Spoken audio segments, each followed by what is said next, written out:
This group, this is an to try and prevention of fibers. Strategy, that is never to either that or never try to.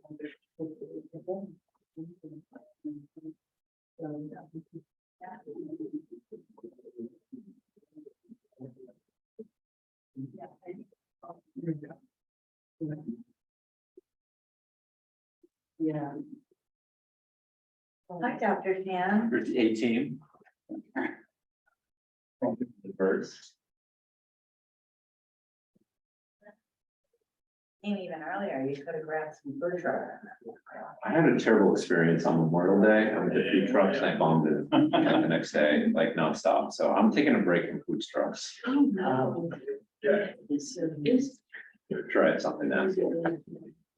I had no, I was, the first day, Gianna is our new, environmental workers coordinator. The day that she started, I don't know, I think it was goat cheese, my son, or just kind of likes goat cheese. Raising it well. Right, I guess, but I got totally. That's what it was, you said. I think it was something I ate, I think it was the goat cheese, my husband and my son were like. Yeah. I was. It did, yeah, it did. I just steak and cheese. I think I had to Oh, Yeah. I'll be very that's tired. okay, yeah. Much better. Life is so much better this time this year than last year. So that's all going. Good. I'll tell you, when the days are long, the years are long. So. I'm like, no, I'm looking at it, we're right around the corner. Go figure. You know, I don't call, I don't bring it. That's all mine. Anniversary, so we're I don't understand. One, I don't know what the time goes. She'll be on your way to the. You know, we. I don't know just officially. Next time there was, I can't. And, I don't know how.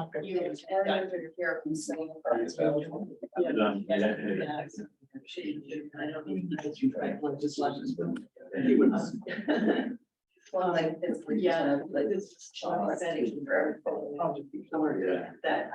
My mom, very good. Yeah.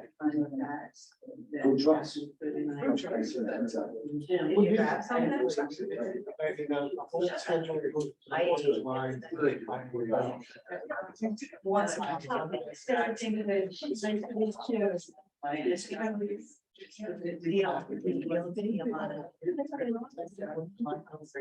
Yeah, I was finding out. Yes, It's just good to do with it.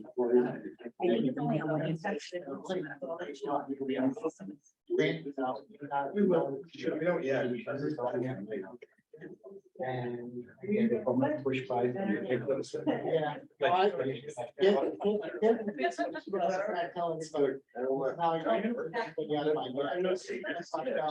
Like I talked to your best guy, I know. But yeah, everybody. Yeah.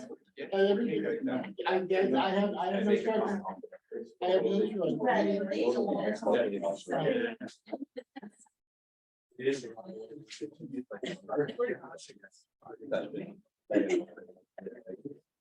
Guy.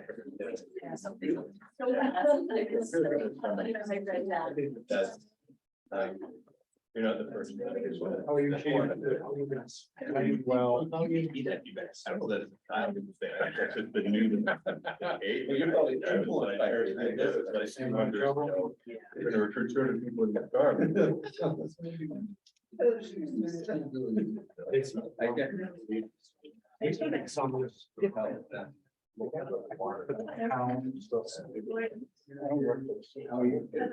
Yeah. Oh, yeah, that's been working.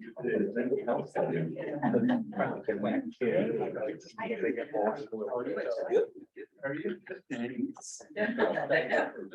Ah, yes. So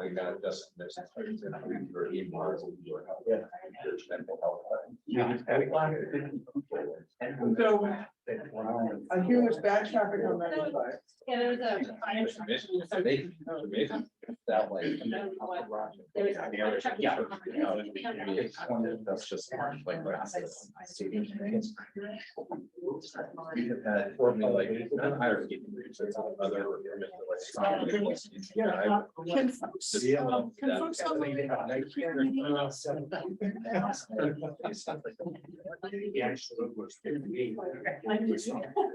I hope Rich, I see you. Last Sunday. Great, yes. I'm just letting folks know that, Yeah. there's some traffic on 95. Our chair is stuck in it. Other people are stuck in it. We don't yet, we're not quite ready to start. We will start soon. We're sorry. So, we'll start as soon as we can. I'm gonna put us on mute now, and then we will start as soon as we can.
We're gonna start for folks on Zoom in about a minute or so. We're waiting for one other person to come back into the room. And our chair will join us as soon as she gets through the traffic. All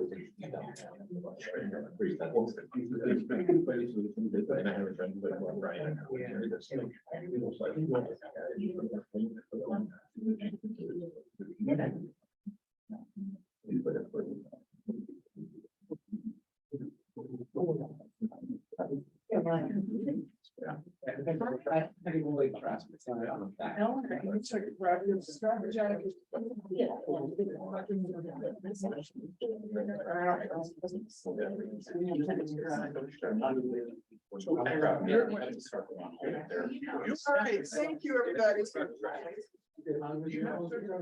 We're ready to start.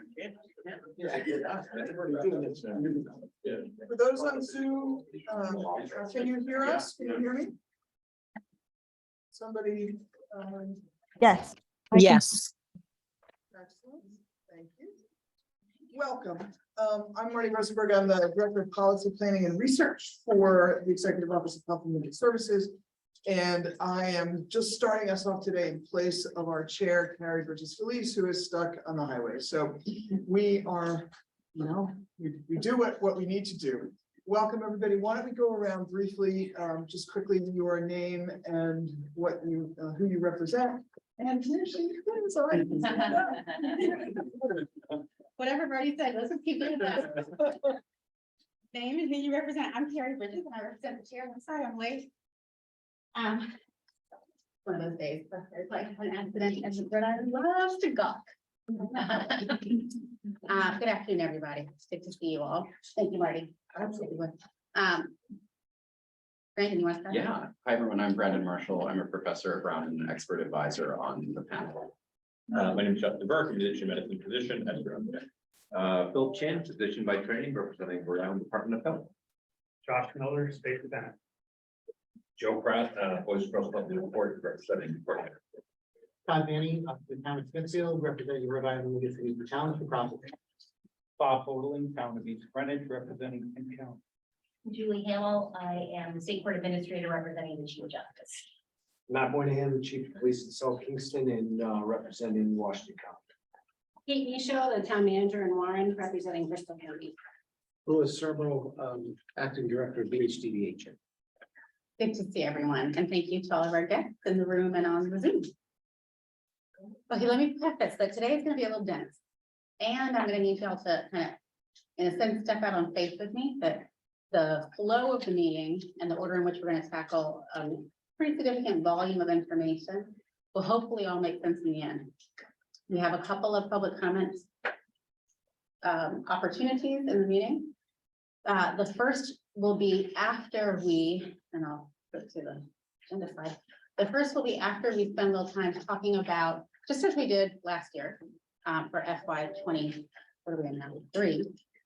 We'll talk about what you think are reasonable percentages to allocate to the different pillars of work. It may seem odd, but we're actually going to do that first, and then we're going to talk about recommendations from the governor's overdose task force. The reason being is that we want to have the committee come to some kind of guiding frame in its mind about relative weight of the dollars available to apply in the different pillars of work.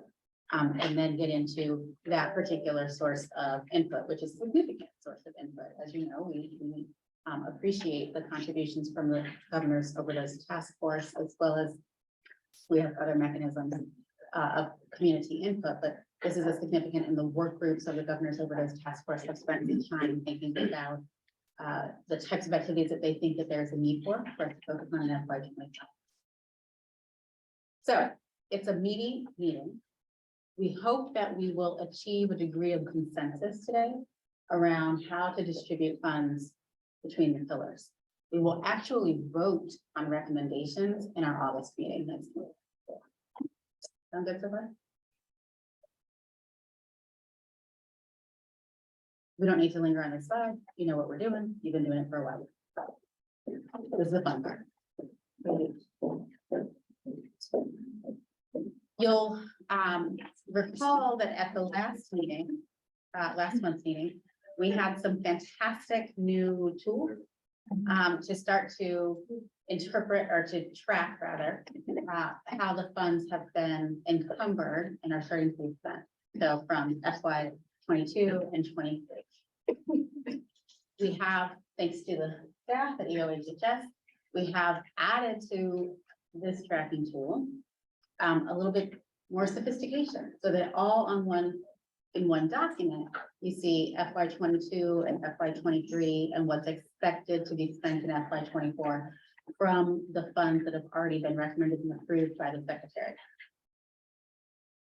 So we're going to spend a little bit more time reviewing kind of where we are today before we start talking about how you want to make allocations for FY. 24. What year? I can't, I'm in FY 25. Where are we in? Didn't sound right when I said it. Okay. This, again, this is like a phased approach. We're gonna take it in chunks. Understand where we are now, talk about percentages. Here are the recommendations of specific projects from the task force. You'll get to sit with that. We won't vote until next month on specific recommendations.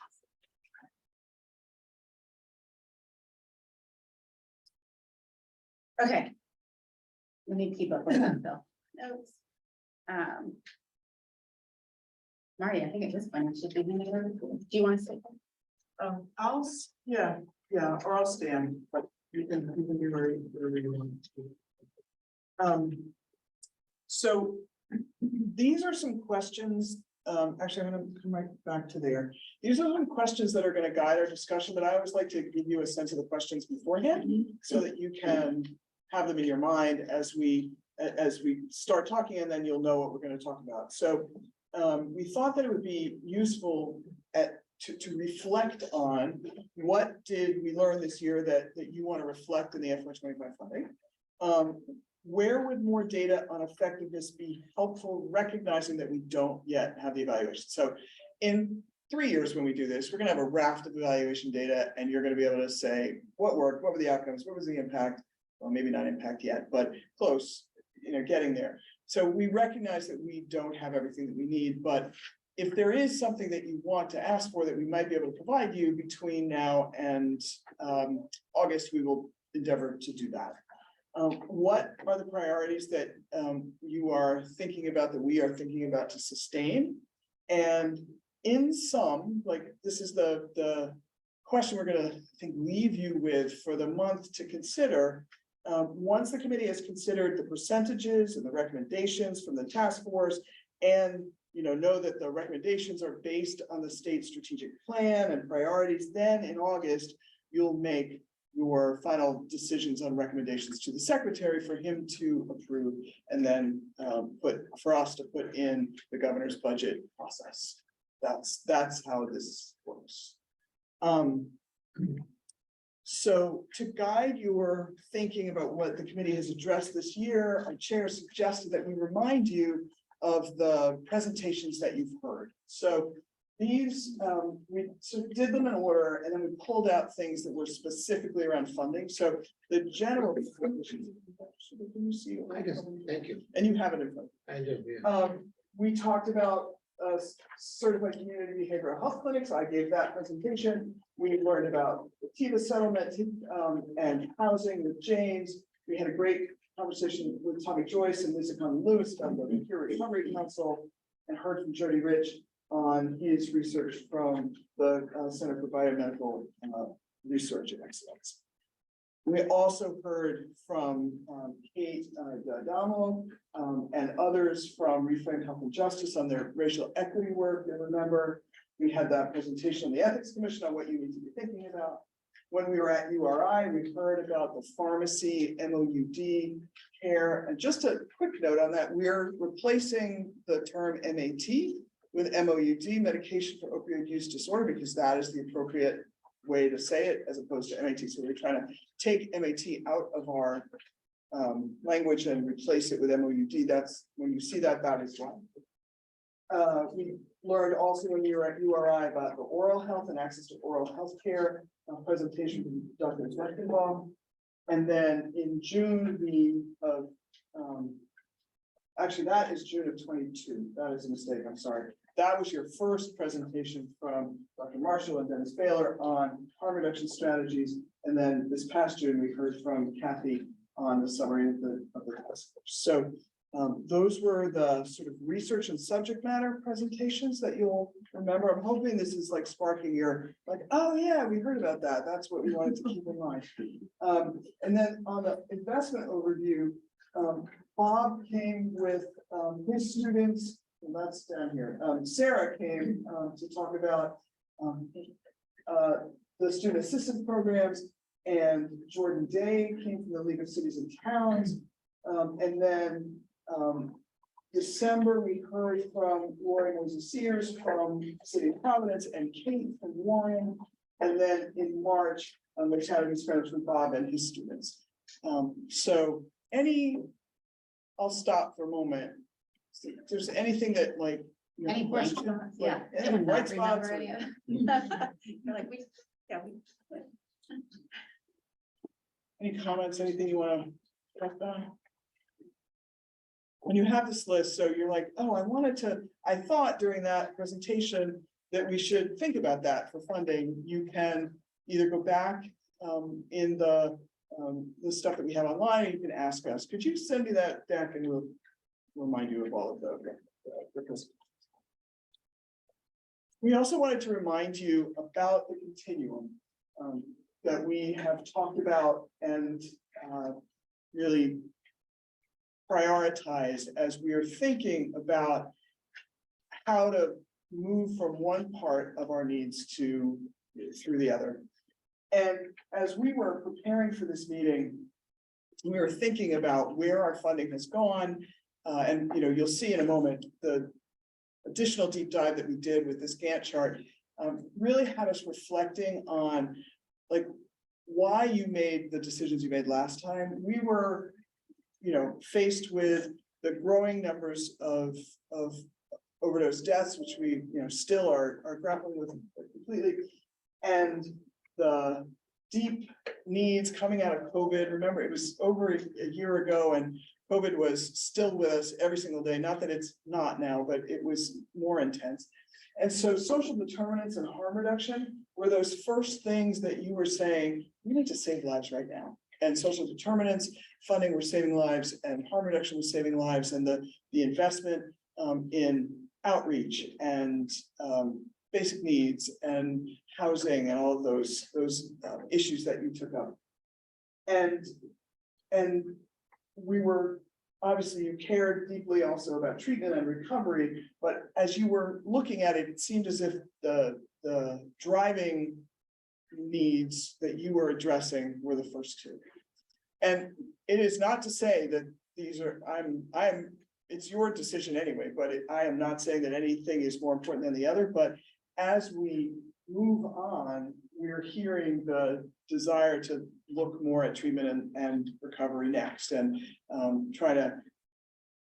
always trying to figure out with limited resources, what can we do and where do we need to put those funds. In a good discussion that Adi and I had this morning at another meeting that we were at, another thing that we can work on, we don't have today, but we can work on, and if not for next month, then for next years, is where else are things being funded? There is a lot of money that gets spent every day in treatment. It gets spent through Medicaid and other insurances. So we are not funding treatment on our own in any way, nor would we ever be funding treatment alone.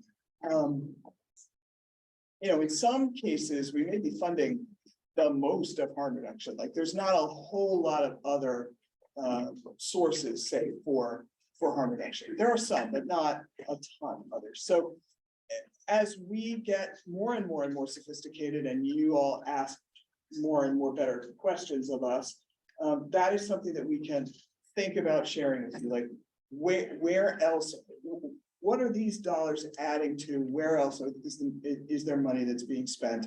And what more do you want to know about that? Again, probably not fully by August, but this is a project that we are working on and thinking about, and we're working on sort of during COVID as much as we could with the Department of Administration. We will continue to do that. And then prevention is the base, as always, like, you know, and you put a lot of money in prevention the first year, and may want to continue that. So there will be always, I think we all know there are always more need than there is money. And just to remind you, you've seen this 100 times. Here's where, and we just want to make sure you have it in your packet. If you look, here's what we did in 23. Here's what we did in 24. We just want you to have that to refer to. Let me just ask, John, did you switch out? Like, where are the new slides that we were gonna do? I reprinted everything. It's all set. All right, so as we think about, and by the way, let me introduce Shannon DeLuca, who is a new staff person with us. We are thrilled to have her. She's working both with the task force and the settlement. So you're going to hear from her, Shannon DeLuca, respond to her. She'll be asking you questions, and she's already Yeah. like the glue on our team, and we can't do without her. What is this, week 2? Day 9. All right.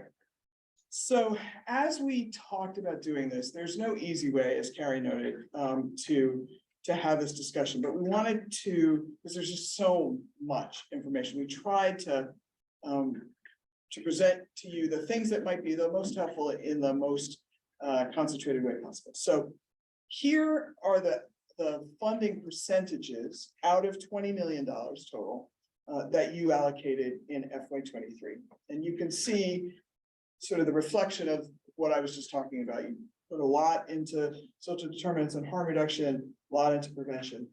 And we wanted to always lift up what we're focused on around racial equity. And so we gave examples of the things that were allocated to and funded with a racial equity lens. Here is FY24.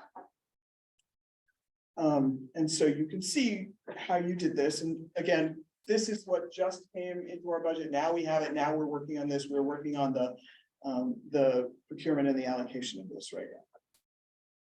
So this slide, let me take you through this because this is more complicated. And actually, let me bring you to this document. And did this get up on there? So No, not on mine. Okay. It will be. So for those on Zoom, I'm sorry that you don't have this, but the folks in the room do.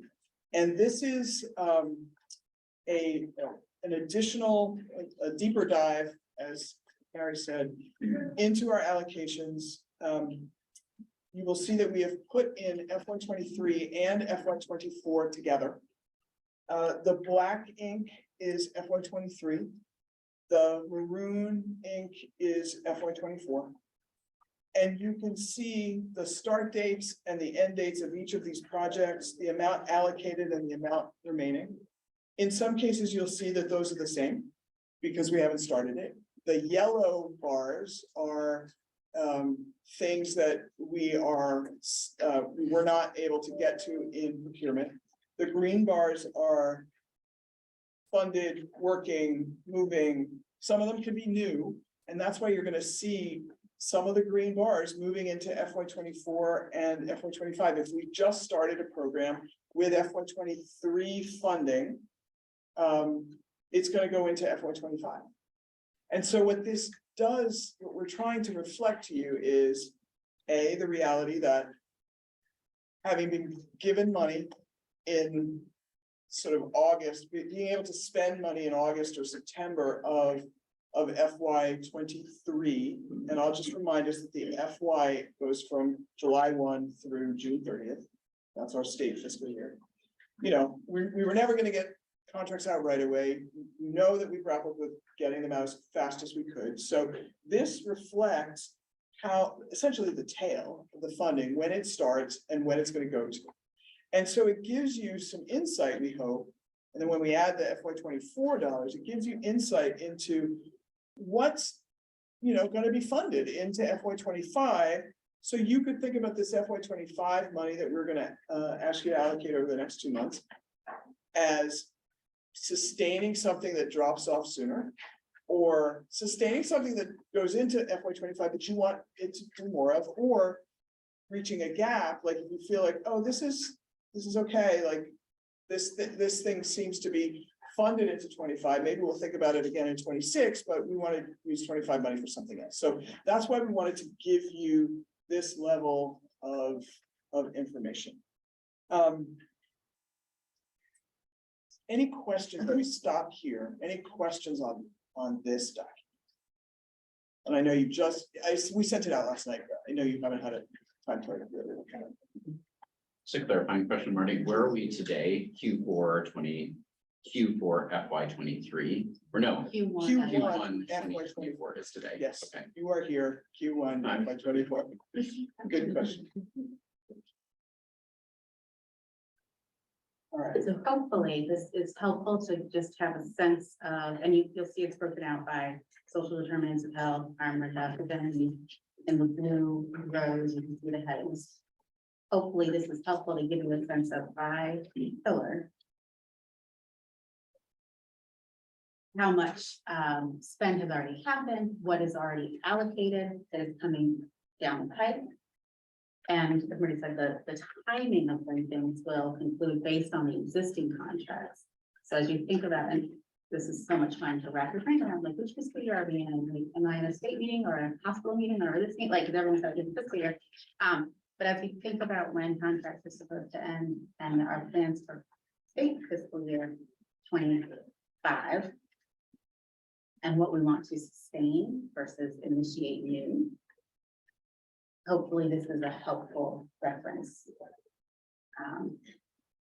document. So this somewhat complicated chart, which I'm gonna see it. What this shows is that we have the wrong deck.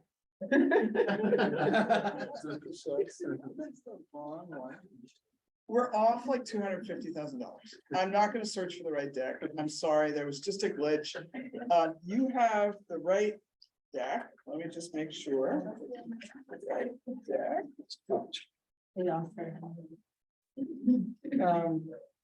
It should be 15.9 something at the bottom of that. No, this is the wrong one. All right, well, it's off $250,000. In the scheme of things, I'm sorry, I thought we fixed it last night. It was a late night. It's close enough. Like it doesn't change the percentages. I apologize. We'll get you the right one. So the total FY 23 funds to be spent in FY 24 are all between 15.7 and 16 million. Remember, we spent of the things that we procured, there's been about $4 million in spending so far, like actually money out the door into the community. The total allocated funds for FY 24 is 10,270,000. So that means that oh no, that's the right number. It's just wrong on the bottom here. This is the right number. The total allocated funds to be available to be spent in FY 24 and FY 25 is 25,976,810. That's your right number. Take that to the bank. So, like, we're adding a little bit of apples and oranges, right? We're adding what's left for FY 23 and what we have for FY 24, because it's important to know that we are on track to spend that $25 million in this time frame. Some of it's going to go deep into 25. There's some 2-year grants. So I know it's a lot to keep in our minds at once. When we look at the percentage of what's left to spend out of the total, that's this on the right-hand column. So you can see that when you're adding these 2 years together, and what you've got is 21% of the total left to spend, not what's spent. I'm sort of saying that that's done. 21% for social determinants, 23% for harm reduction, 18% of what's left, and you have the totals there, so you can see what the actual dollar figure is. 9% for recovery, 20% for prevention, 7% for staffing and evaluation, 2% for emergency response. So we thought that that would be useful. Let's just sit with that for a minute. These are the dollar figures that we have left to spend. I will tell you that, for prevention, we spent a lot of prevention up front because we gave, that went to the Rhode Island Foundation, and those grants went out. So that money is out and in the community. So that's why we're spending overall 30% of prevention, but 10% of that is done and out in the community. So that's why these numbers are, I think I can answer any question that you have about like what was spent, and it's here for you. You have it in here. Any questions? Let me stop here. Any thoughts or questions or reflection or anything? And Marty, for just kind of refreshing us for a minute, that the staffing evaluation that was a little bit of the infrastructure, right? The personnel to help do the procurement, Yeah. do the other thing. Mhm. How do you feel that that's going? We talked about it at the last meeting, in terms of getting the money, they were better compared to others in the country, but there's emergency and you're trying to get it out there. Should we be considering, are there things we can do to help the money get out there quicker and engage the community more? Yes. We do not. I'm gonna reflect my colleagues in the back and my colleagues here. Thank you. We do not have enough staff to pull this off At the pace. at the pace that we need to continue. We are, and we don't mind working hard. We like it, we want to, but really, we do not have enough staff to pull this off. And BHDDH has made that point, and RIDO, Department of Health has made that point. Everybody is stretched incredibly thin, and when people leave, it's almost impossible to sometimes replace them. And, we don't want to take money out of the hands of community members, but if we don't have the people to get it out, it's not going to get into the community members. So it is an extremely good question. The state folks on the committee here will tell you this. Our colleagues will tell you this. So. Well, like the senators ask in each meeting as well, are there things, whether it's policy-wide, legislative-wide, that he can help lead in terms of changing the rules so that things happen quicker. Are there recommendations that might come from you all to us in terms of that category of how we might be more efficient? You'll see that we are suggesting to bump up the percentage number for staff. The agencies have made asks of us, of the secretary, for more staff. So yes, You're anticipating the next slide. we know what we would do with more staff. And again, we're not looking for a huge percentage. We would never go over we're saying that the indirect for all of the funded folks needs to be capped at 15. We're not even close to asking for 15 actually ourselves, 15%, but yes, we could absolutely use.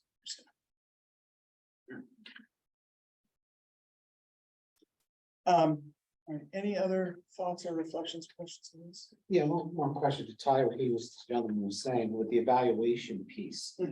Do we have data or an assessment of what we've done so far to help us to make our decisions for the future? Like what's working, what's not working? Not yet, no. We're bringing, I'm just being as, No, that's fine. Transparency is the way to go. we have reports, but I will tell you that we have hired somebody to be our evaluation lead. She is starting in mid-August. August 15th. August 15th. So we have a stack of things that she's going to dive into. That kind of starts with the strategic plan and looking at the metrics and looking at the contracts. So we have somebody, and that's part of this job as well. So Gianna is going to be the coordinator of all of the things. So our evaluation, it's coming. And we know what we need to do, but that's part of the staff.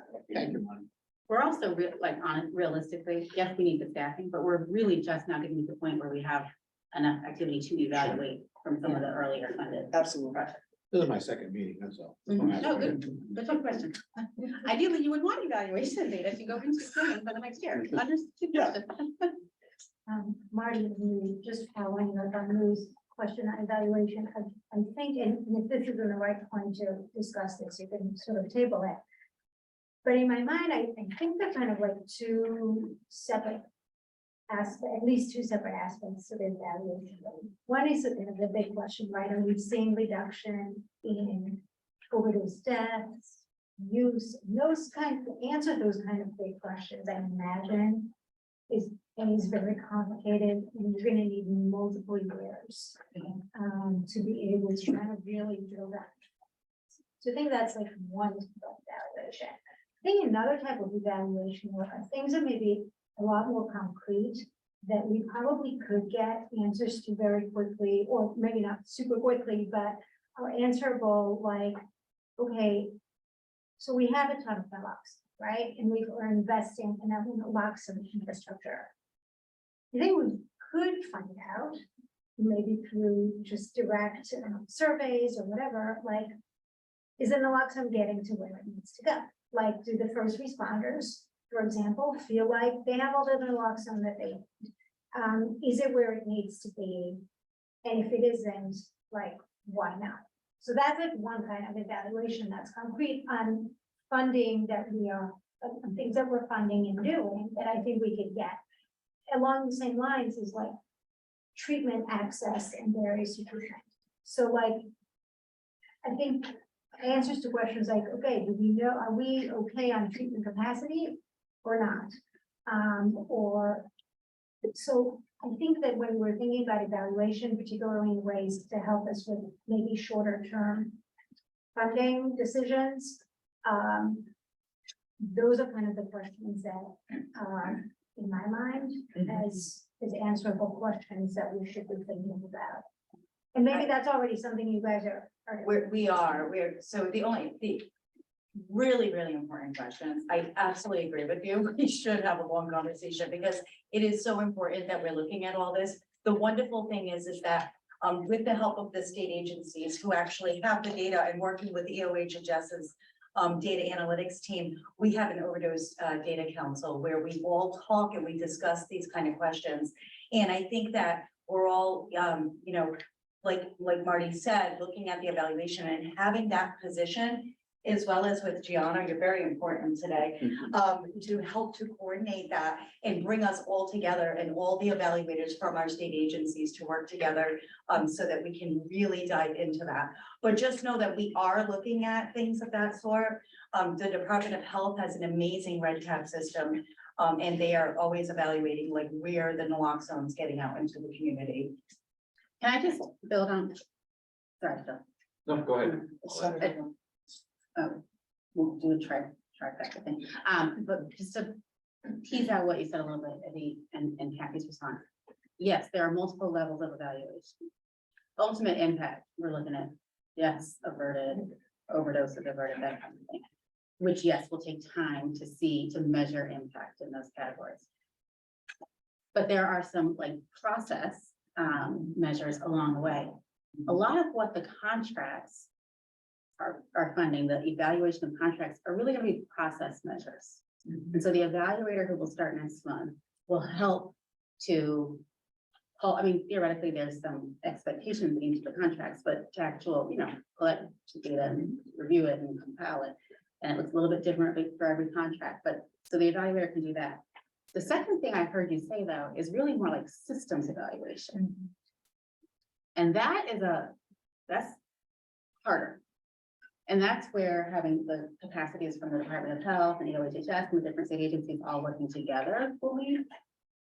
I just want to level set expectations. I don't even know the person's name, but the woman who's starting next month, that person's not going to be doing systems evaluation. That person's going to hopefully contribute to. But that's going to require investment across all of the EOHHS, or at least certain of the EOHHS agencies. So I just want to level set expectations for what we should expect that we will have available to this thing. Absolutely, we're going to have process measures from the contract that we funded. Absolutely, we're going to have guidance and TA to support the development of evaluation measures for contracts to be funded. And we're gonna have better coordination between state agencies for broader evaluation. And I don't know who was first, Senator Miller or Dr. Chen. So, maybe this is already being done and it's obvious, but, would part of the evaluation be coming from rather staff from the, provider that's been awarded? Providers have been awarded based on their activity in one of the pillars. And I would assume we're gonna get data back from them on Yes, this, the absolutely. difference, the difference this funding has Yes. made. This is the impact we were able to make. Yep.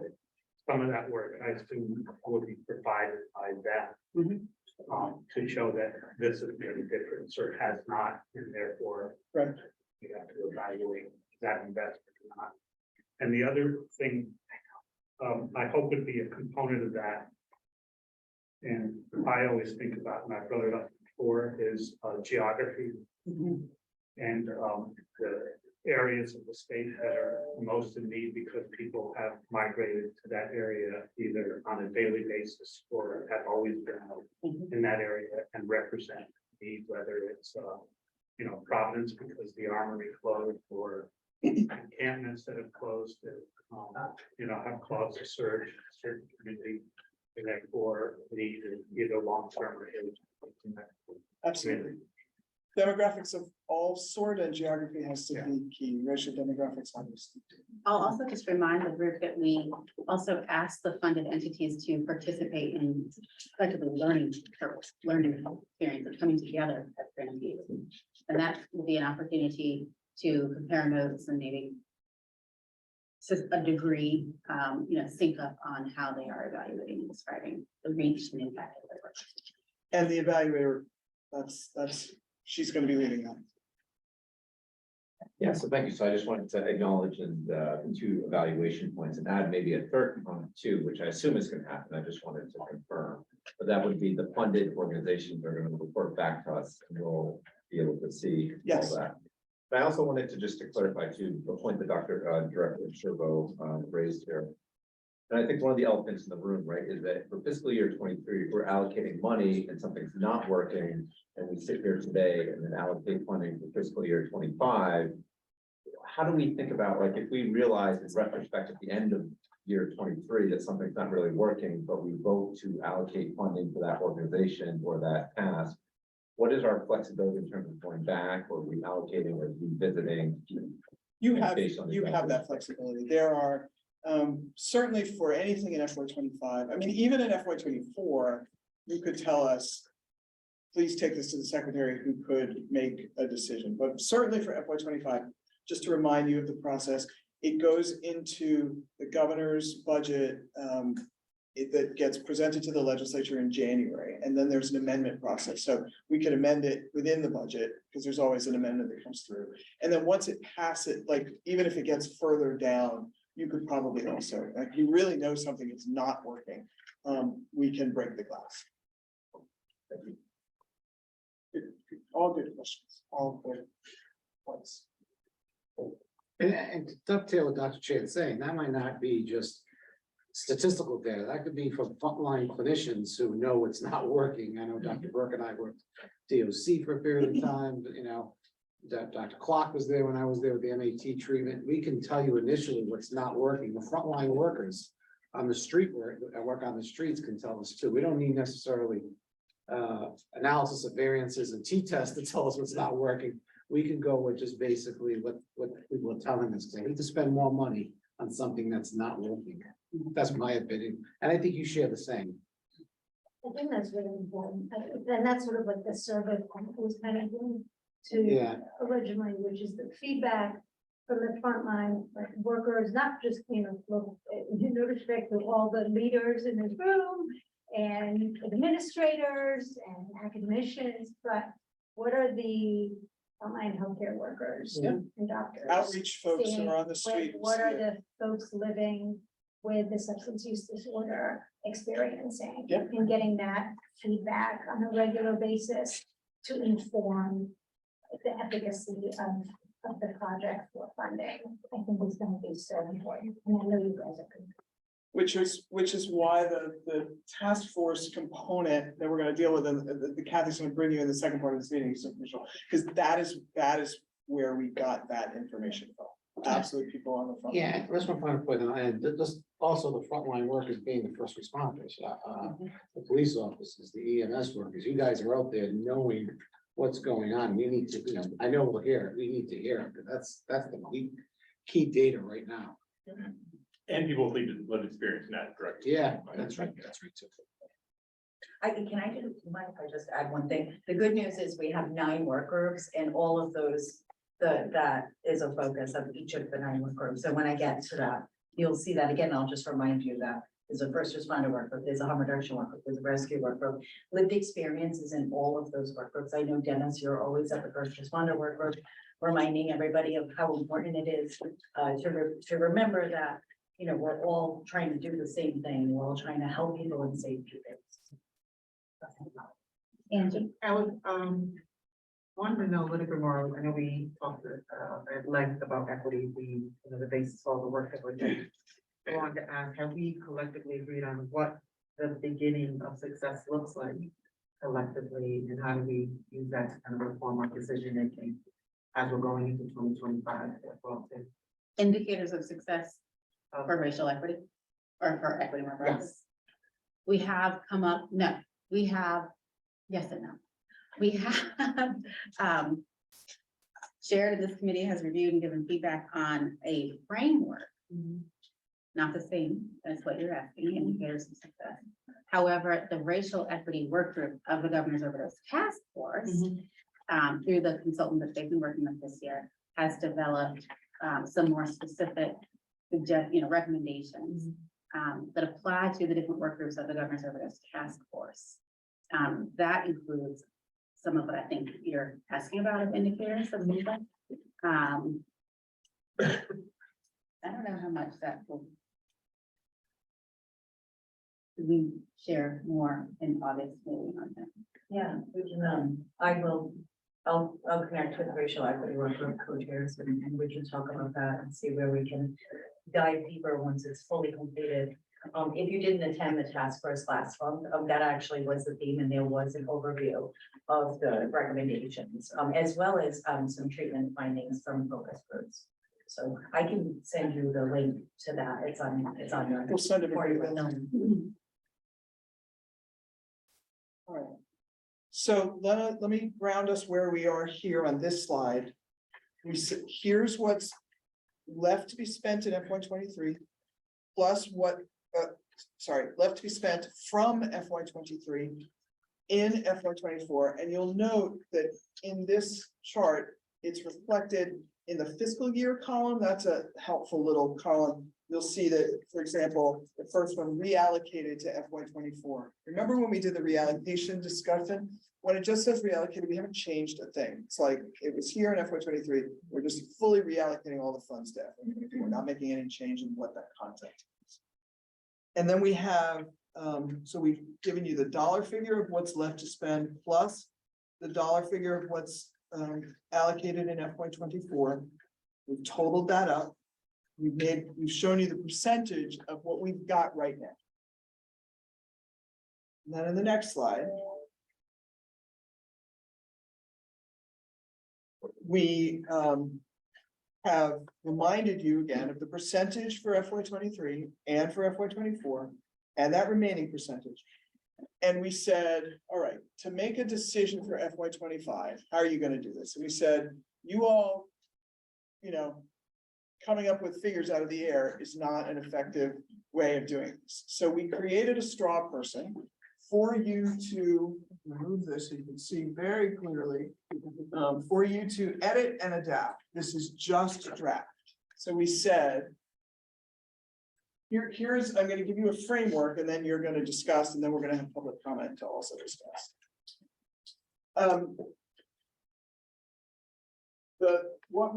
What you all allocated for us in those first years is heavy on social determinants of harm reduction for the discussion we had before about that was what you thought right out of the gate we ought to work on. And treatment was a little bit lower than that at 14%. We brought it up to 17% for the first year, and together we have 18%. But we know it's a key priority. And so we just put for here, 17%. Recovery, we started it at 10. It ended up being 9 when you put it all together. And so to say, to reflect what folks were saying, maybe you double the percentage. Now I'm gonna come back to that and show why this is glitchy and doesn't work completely well. Because math is a funny thing. Prevention, 30%, we have 19 left, this was the original 30% and then 19. With what we spent so far, we have 20% left. So you might want to bring it down. We have to get this from somewhere, so, but then again, just draft. But there is some money, you know, there's still 20% left to spend out of the amount that we have. Staffing evaluation, the first year, because it was out of 20 million, it was 3.5. The second year, it works out to be 11%. When you pull it all together, you know, because people were hired late, it's 7%. And we suggested maybe you want to think about 10% out of the next allocation. So bringing it up, but not that much. Emergency response, you know, I put a dollar figure here, and of course that only works if we know what the amount is. And I'm going to get to the amount soon. We don't quite know what it is. We know that we have at least 7.7 million. And we think that there might be new settlements coming, but we don't know exactly when. It's just, this is something that is not known, and nobody's hiding anything. We just don't know when it's going to happen. So, you know, maybe it's 4%, but I would suggest that the 500,000 kind of worked, and you might want to keep it at that. But if it comes in much less, you could say, we don't have enough to do 500% of 500,000, you know, do 4% of whatever it is. And here we heard you say, and this is an idea for you to say yay, nay, or maybe not yet. When we were talking, you were concerned some about the municipalities that didn't get as much money. And there were other new ideas that were innovative, not emergencies, but just innovative ideas. And so we thought you could consider an idea similar structure to the emergency response. Like, what if there's a new thing, or the municipality that wants to partner? Maybe you could say that for municipalities that want to partner with each other, you could do it, you could not do it. It's up to you all. So we thought, you know, maybe you could do that. So this is one draft, and you can tweak these numbers any which way and make them add up to 100. And I'm going to show you why it doesn't work. Even this 20%, it looks like, wow, you doubled it. Obviously, because of math, it matters what the number is. And 20% of a lesser number is still not doubling the amount. So I just want to be clear and transparent. You could say, we want you to double the amount, and then that percentage is going to have to go way up, and something else is going to have to be cut. It's, you know, budget. It's what bedevils anybody who has to deal with a budget, right? If you want to increase the percent. I did a back of the envelope, and I said, okay, we have 7.7 million. What if we got another million or so? And I just I ran the math, and you know, I think we got to maybe 13 or 14%. If the base number is not very large, in order to really add to any of this, you're going to have to up the percent. So this is an idea. This is a straw person for you to now talk about. And I'm going to sit down and let Harry. Before you start talking, let me just remind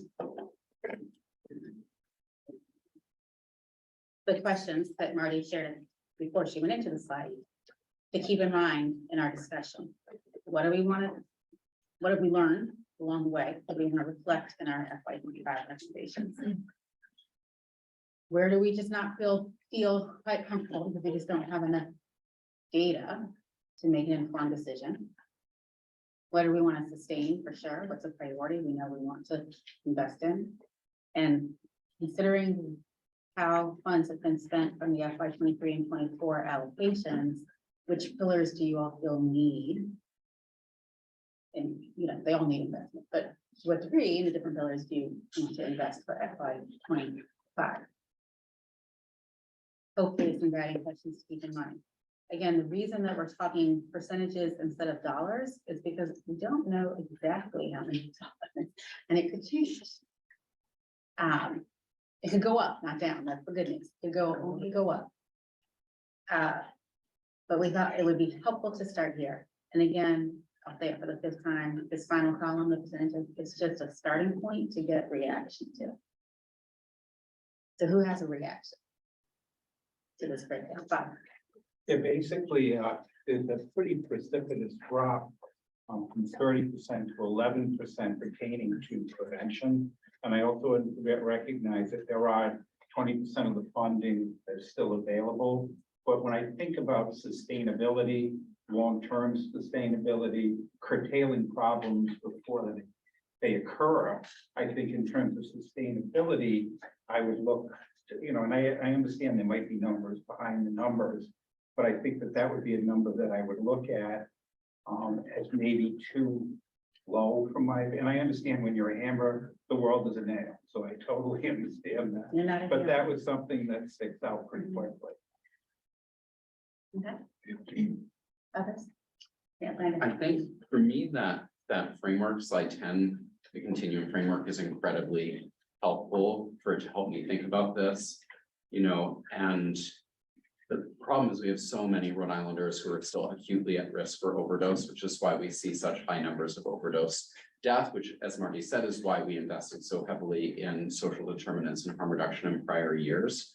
So to me, it makes sense to do two things: to make these shifts according to that continuum, according to the framework, and then to do that as the arc of the overdose deaths hopefully goes down. Like, hopefully, as we're successful, the number of overdose deaths goes down. And that means the number of people who are acutely at risk for overdose are no longer at risk, are in treatment and living in recovery.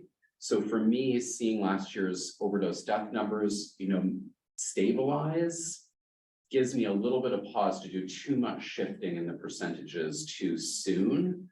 That's how I'm reacting right now, is to consider these shifts in relation to the numbers of overdose deaths, which thank God are not increasing anymore, but aren't moving as quickly as we might like. And of course, to your point, Bob, we also have to prevent new people, prevent people from newly becoming at risk for overdose as well. So that's also important, and that piece too. So that's my thinking right now. That's helpful. Eddie? Right, just a few points. One is, I just want to amplify something that Marty said about the additional money next year, just to explain that a little bit. So Marty, I think you guys are pretty conservative number of an additional $1 million that we can expect in this calendar year. And there may be additional funds in the year. The reason he cannot be more precise right now is because these are settlement funds from the pharmacy settlements, which have not been completely finalized yet. And until, like in terms of like the inks entered into the courts, so that we know when payments are coming out, there are payments going nationally, right, to all states and bazillion municipalities and subdivisions. So it takes time to get that funding out and know precisely what it is. So that's what Marty's not being coy, and we're not being coy with EOHS, but you know, that's sort of the universe of funds, and that explains why Marty doesn't want to count, or chickens before they hatch, because, we want to see the money. Let's show me the money. Two, I agree with a lot of what Brandon said about kind of like, let's, the harm reduction aspect, the treatment aspect in terms of the immediate needs. But I also want to point out that, this has kind of been a constant difficulty for me, I think, and the social determinants of health category. When you kind of drill down into that category, a lot of the expenditures in that category really also fall within other categories, right? So they fall within prevention, they fall within recovery, and they fall within harm reduction. And so in a way, it's not like a totally accurate a depiction of how much we're spending on those other legs. And I know why we're doing it this way, because it is important to keep focus on the equity and social determinants and health aspects of all of our expenditures.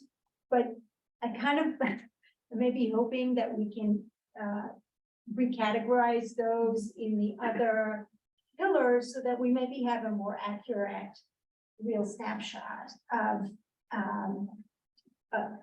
of those expenditures in terms of the continuum, right? Because I do worry constantly what we're hearing has to do with treatment capacity and access. And I just think that we really need to make sure that people who need treatment, who want treatment, can get treatment like ASAP. And that we have the capacity to meet that need. And finally, just to reiterate something that Marty talked about earlier, that she and I talked about. I think these decisions, we're talking about not a ton of money, and there is a lot of other expenditure happening stateside. And that is why I constantly ask OHHS, to their chagrin, to contextualize these expenditures for me in the context of other spendings, like the opioid stewardship funds, right? $5 million additional dollars. Where is that money going? Other federal and state spending in this area. And I think if we had a good sense of that and not work in some of those, we can have a better comfort also in how we're allocating this funding. Let me just say, and I'll come to you for another, everyone I saw speaking about, just specifically on your point idea about social determinants of health, for example. And it is absolutely correct that these are not like discrete finite pillars, they're leading between them. And in particular, in SDOH, there's a lot of housing, but also note a lot of the money, most of the money that has been allocated in SDOH has not been spent. If you look at this handy fact sheet right at the top, with the amount allocated and the amount remaining, a lot of it is yet to be spent. Almost all of it is yet to be spent. So now it doesn't mean that there's still not significant need around SDOH, but it's just a factor in your consideration of thinking, who's spending and putting the next dollars within the first year yet to be spent. But there was something else I wanted to say.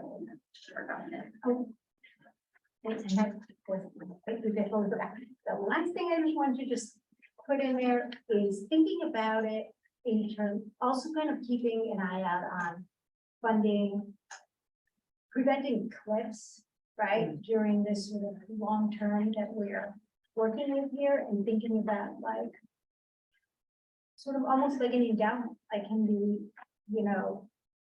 we kind of budget this money forward in a way that to ensure the sustainability and continuation. But we don't always feel like we have to spend like every last dollar, particularly with people, so that, or invest it in such a way as to create a sustainable economy. Justin, I know how to stand up, and I think I may have missed someone else. Julie has I apologize. Just to add on, I think the allocations are an important thought experiment, but realistically, because there's so much overlap, even looking at something like street outreach, like I think that, could be accessing treatment, and in treatment, we have inpatient residential beds, which we often use for housing for people who are unstable housing. It's very clear that everything leads together. And so I think that this does point to the idea of our priorities should be funding what works best in whatever category and trying to work on that. I realize without data, that's challenging. And so part of my initial thought is, it seems like we're trying to make a decision to make changes to allocation based on no new data that we had. And I would almost suggest maintaining allocations until we have that new data, because it just seems like we're making a new decision without any additional information. The two other quick comments, you know, I think the SDOH investments are more for long-term outcomes. This is partly to Dr. Marshall's point, whereas I imagine treatment and recovery are going to be more short-term outcomes, but not necessarily help in the long run. And then finally, I think to the infrastructure, I think that there is the more data that would probably be helpful, like what are the continued barriers to treatment in that, you know, we have a buprenorphine hotline in the state where at 2 a.m., if you want access to buprenorphine, you can call someone and get buprenorphine prescribed at that time. And we get maybe 3 or 4 calls a day. So it's not an overwhelming thing. I think if it did become more overwhelming, there would need to be more investment in like a building of infrastructure. But I think that there's the more data could be, you know, what are the barriers? And that is from people who are actively using or have lived experience. I think that would be the data that I think would be helpful to say, okay, we should change our allocations based on this. So I know that's not that helpful, but the helpful thing that I will contribute is that I think the innovation fund is a great idea. And I'm very excited about that. It was all helpful. Let me take Julie and Kate and then come back to you, Senator, and then I want to move us to public comment, which I think will help us then come back and try to reach some consensus with Julie. For me personally, it would be helpful to see the dollar breakdown, given the fact that you're talking about a $7 million pot as opposed to a $20 million pot. So like the 17, you know, the percentages, like, because if we can see, I didn't become a lawyer because I like math. So, you know, it would help me. 17% of 7 million is this dollar amount. So it is going to go down in terms of what we're putting into these buckets by virtue of the fact that we're dealing with less money. So I think the percentages, although I appreciate why you're presenting it like this, because you want to show the continuum, I think they're all going to go down. So that has to play into our decision making. So that's one thing. And then I was thinking similar to what Dr. Marshall was saying, you know, I get that we don't have evaluative data. I get that. But is there any part of this that can be predictive? You know, I got the Department of Health alert that there was like a recent uptick in overdoses. You know, what caused that? Like, I'm sure we know, right, what some of the factors may be.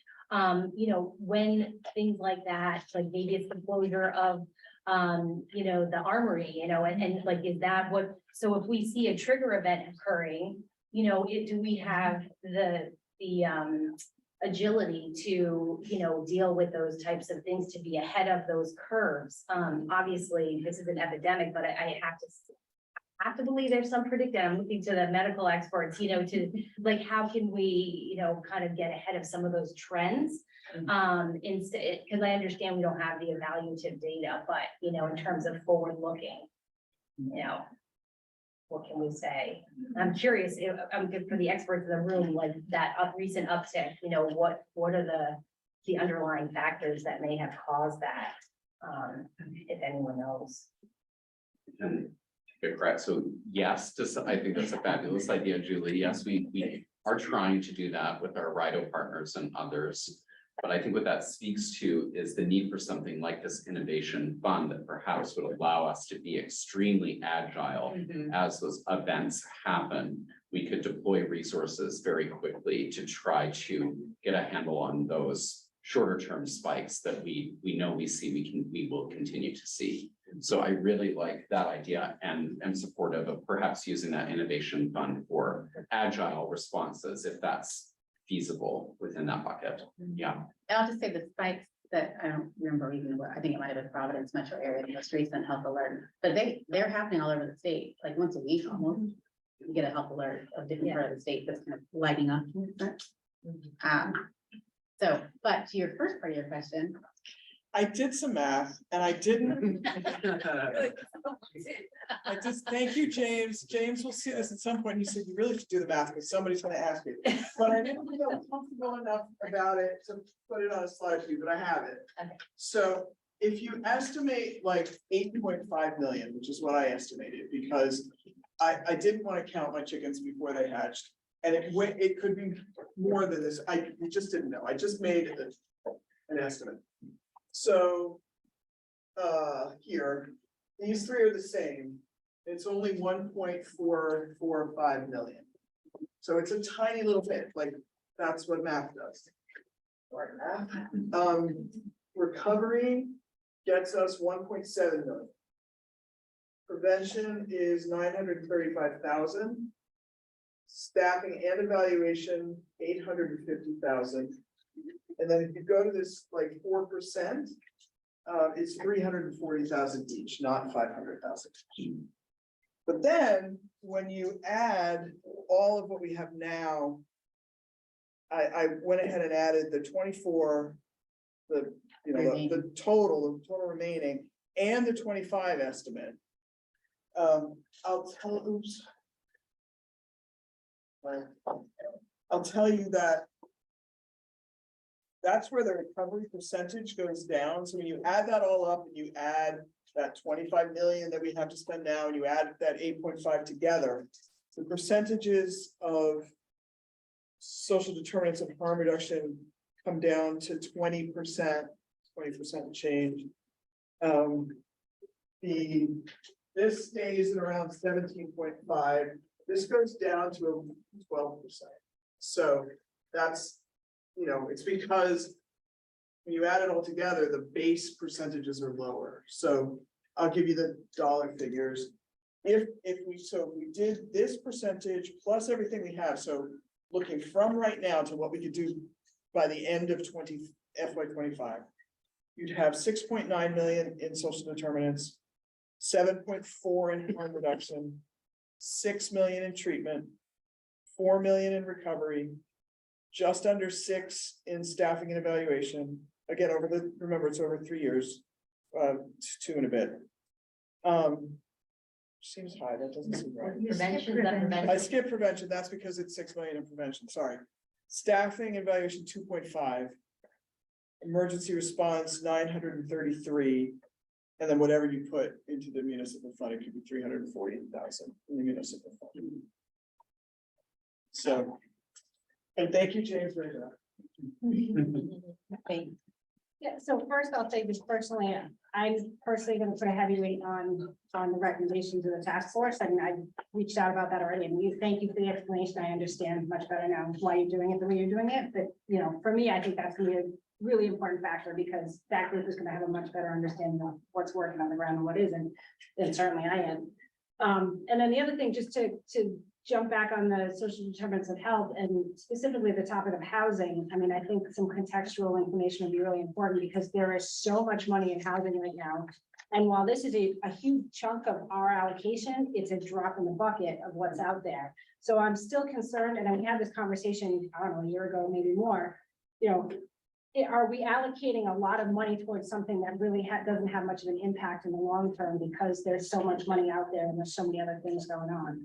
And is there a way to do that better? And I'm wondering if maybe we could get an update from the new Secretary of Housing to understand where he's going, because I don't have a good feel for where all this money is being spent, and if our money is going to make a difference or be spent in a way that we think is effective. Yeah, valid question.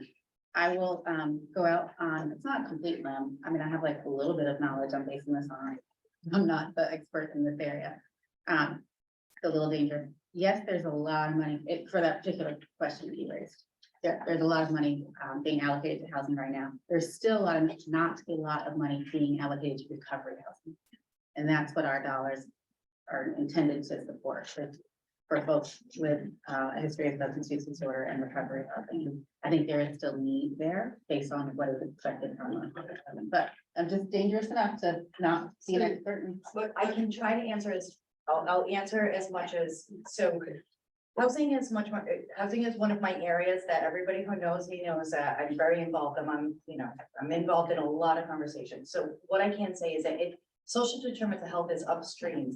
Angela, you kind of talked about that collective impact. Social determinants of health actually require that collective impact, and it's upstream looking. So it actually takes more time to get out the door. It's much more complicated. But the one thing, and I mentioned this about the breakout sessions and the governor's task force, the one thing to think about is that although we might not, the allocation for housing debt is in the process of getting out the door. We are in conversations with the Department of Housing, because we need to make sure that we're talking to the folks and we're collaborating and we're aligning our efforts. It's one of the things that The most important thing to remember, it's not all just recovery housing. Some of it is very, very true, Carrie. It's also the other components that can bring people to actually get into recovery housing or permanent supportive housing. So it's a lot of the social determinants of health that might not necessarily be housing, but without them, you can't get into housing or you can't maintain housing. Does that help answer your question? It does help. Yeah.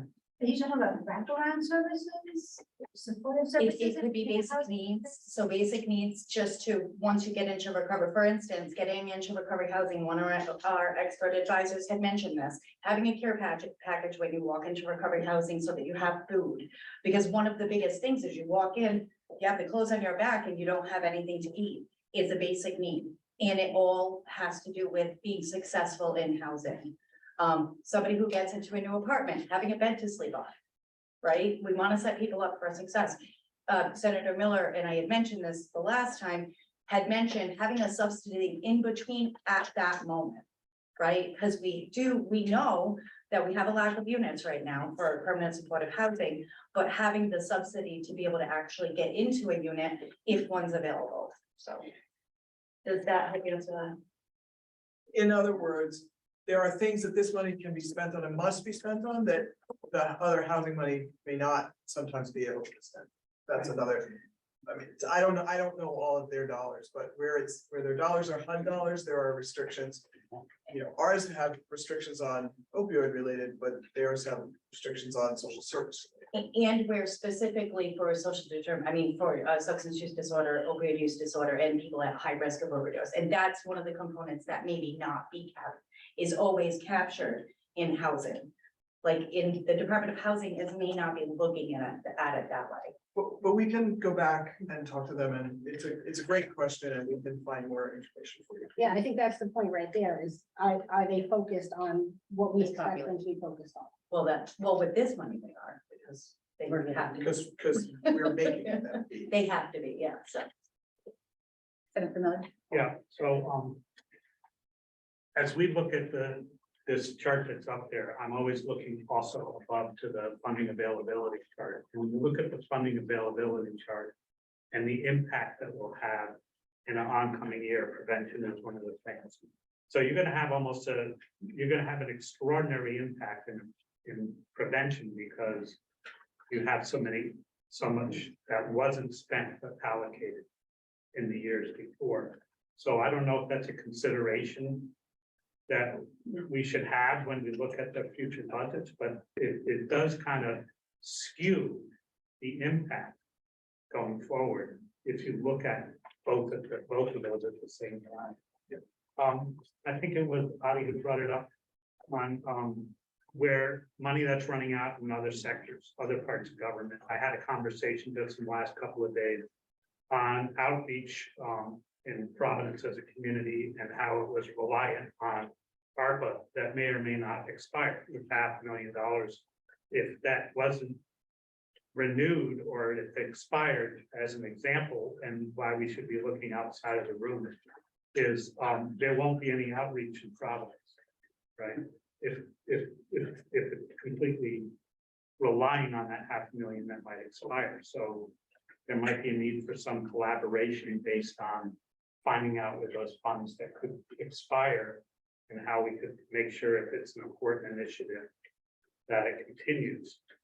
The other thing going into the innovation and emergency, that conversation, and I'm not sure if this is something we should consider or not, but when you talk to people outside of this group, and they understand there's a settlement fund, but they see in their community some of these efforts as being worse than ever rather than better than ever.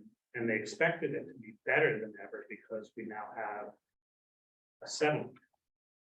And so do we need to respond to that either by some public impact or by using the innovation or emergency funds to have a response to something that first responders and those on the front line see that we can kind of respond to that reaction to how effective we are being. Did I see your hand? Dr. Shan? No. No, okay. I want to stop for public comment now and get that in and then come back to the group. So both online and in the room, if there's anyone who'd like to make a comment, please state your name and please limit yourself to 2 minutes. And I'll open the chat as well. Linda? Good one. You. Want to quickly follow up on Senator Dolan on this because we have an agency in the women's program called Even Housing Closing, and it's 16 beds residential facilities. So here we are trying to expand capacity, and we are. We have contracts out to improve like 79 beds, but they mostly all men, right? So you're going to hear in the community about facility closing, and then here you are with all this effort to expand and open more. And the key issue is the rate.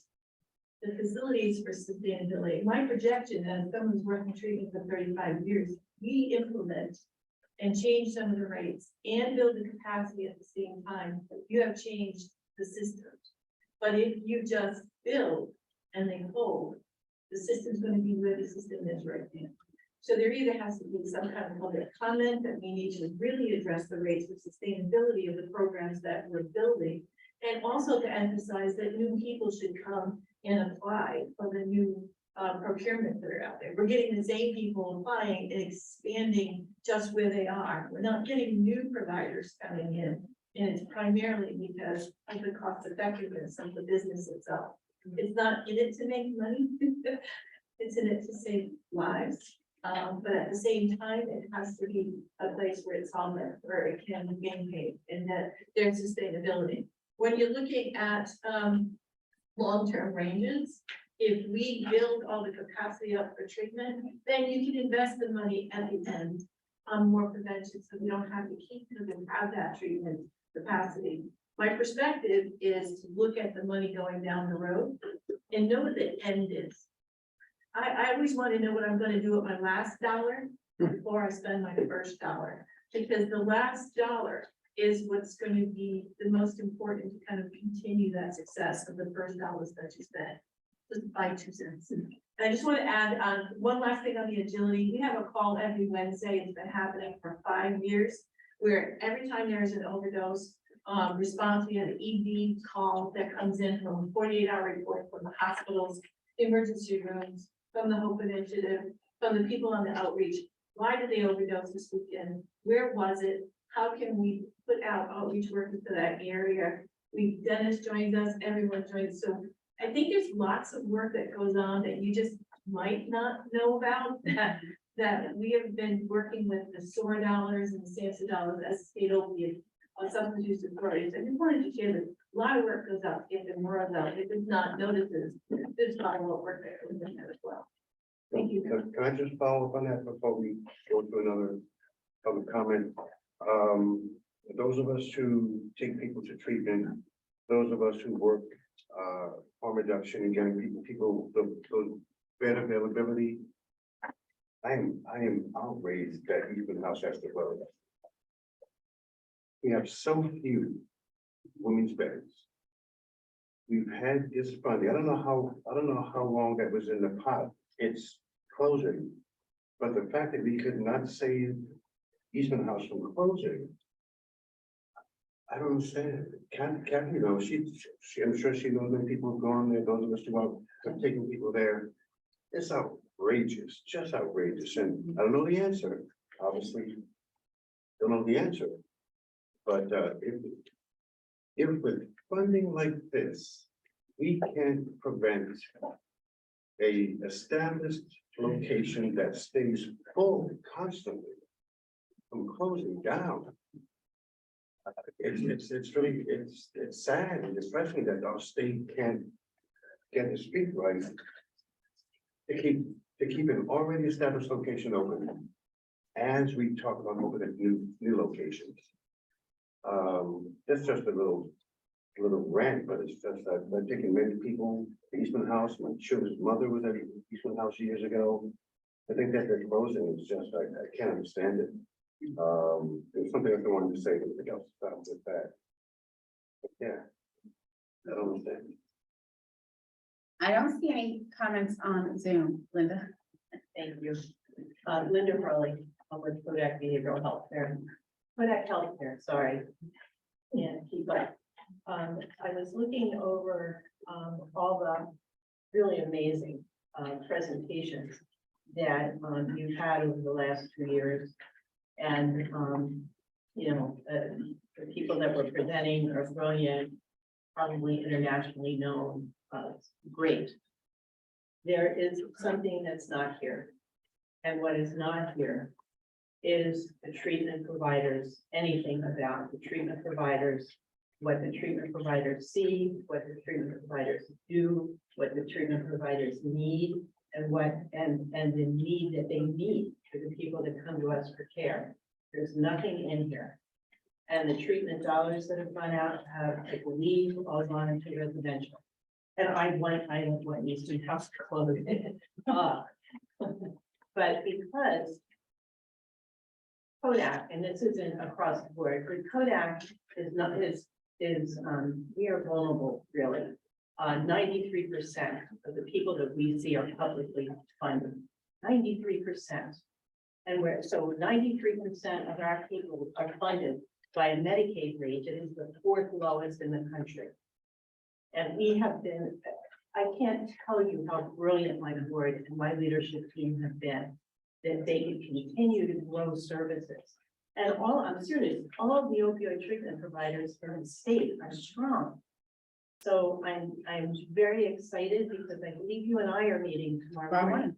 Is that correct? Yeah. Yeah, so thank you, Chairperson, please, I appreciate it. Because I know the other person, Lauren, is not here anymore. So I knew he wouldn't be here, so I was nervous because we canceled a bunch. So I'm hoping that we can give that presentation of the opioid treatment providers in Rhode Island at the August meeting, if you're going to be voting on various things that would impact your decisions around treatment and what's needed for the people in Rhode Island. So that's what I'm hoping for. Thank you. Thanks, Linda. I will say, I'm gonna come back in just a second. I will say to Linda's point, I forget if it was Kate or Julie, I apologize earlier. Kathy's gonna talk about the Governor's Overdose Task Force recommendations. The task force, I mean, as robust as the participation is in OSAC, the Governor's Overdose Task Force participation is tremendous.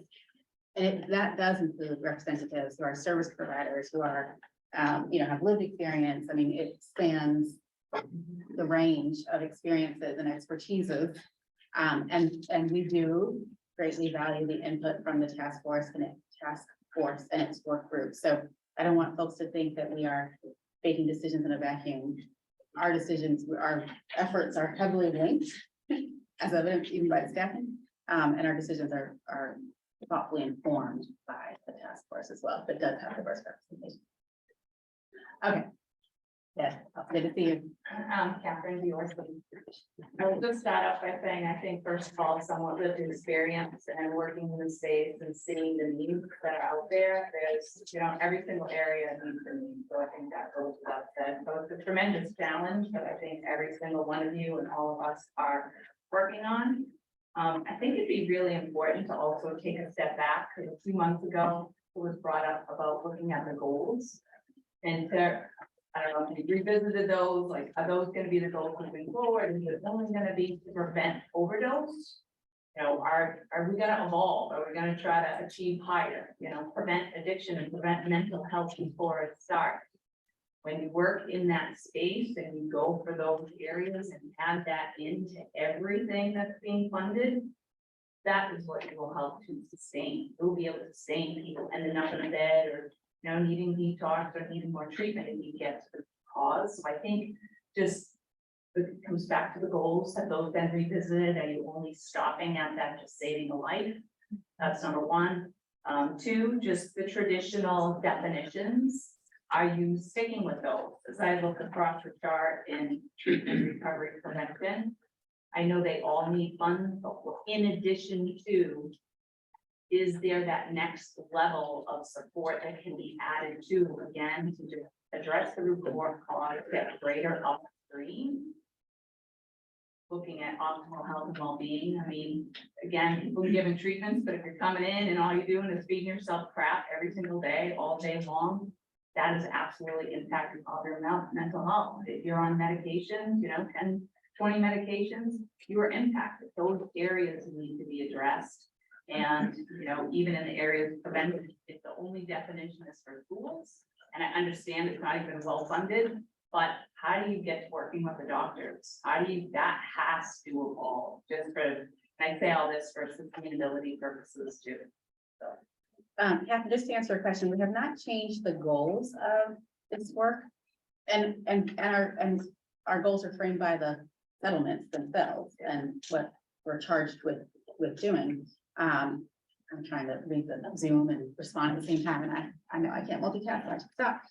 So we have not changed the goals, but our goals have never been only to prevent overdose death. Yes, that is a central catalyzing goal, but it's not only that, and the prevention has always been a part of the frame and a part, as you can see from, from the discussions you've had at the meetings and the funding allocations, the SDOH work. I mean, it's, as we discussed earlier today, it's spanning multiple pillars. The prevention work is not just in schools, it's schools and community. So we have always been and will continue to have an inclusive look and think about the lifespan and stages of life while falling within the criteria of the settlement.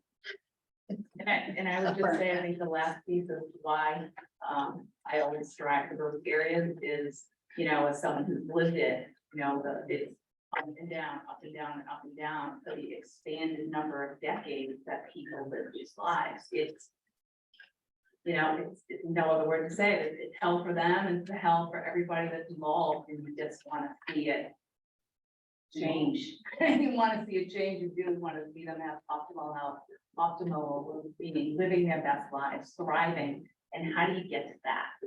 Because this decade of pain and suffering for everybody is tremendous and invisible. And this is the piece that, all of us left behind are suffering with for the rest of our lives, not just when the calendar changes, for the rest of our lives, we're still suffering with, you couldn't have fixes. And so how do we get there? That's what I reach for. Thank you, Catherine. On the Zoom, there's a comment, just one sec, John, I'll come back to you. Could funds be allocated to ensure that substance use treatment centers, including residential treatment centers, are ADA compliant? There was a recent case of an individual declined from multiple facilities for this reason.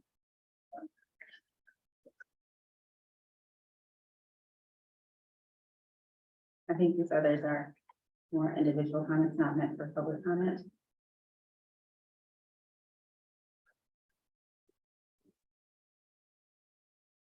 That was a public comment and a recommendation for future funding efforts.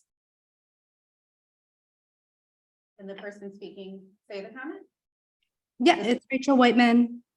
I made two comments. The first one was looking into allocation of funding for substance use treatment centers, including residential, to ensure that they're ADA compliant across the state. Was there, that's the one I read. Was there a second one? Yeah, and then I also just wanted to make the point that unfortunately, a lot of treatment providers are in clinic during the Governor's Overdose Task Force working meetings. And so it may be worth reaching out to Rhode Island ASAM or some of the state societies in order to get some recommendations from treatment providers for funding needs and ideas moving forward. Thank you, Rachel. And then Tom? I just wanted you evaluating what works and what doesn't work going forward. I think we need to get client input. Yes. We need to hear from the folks that receive the services.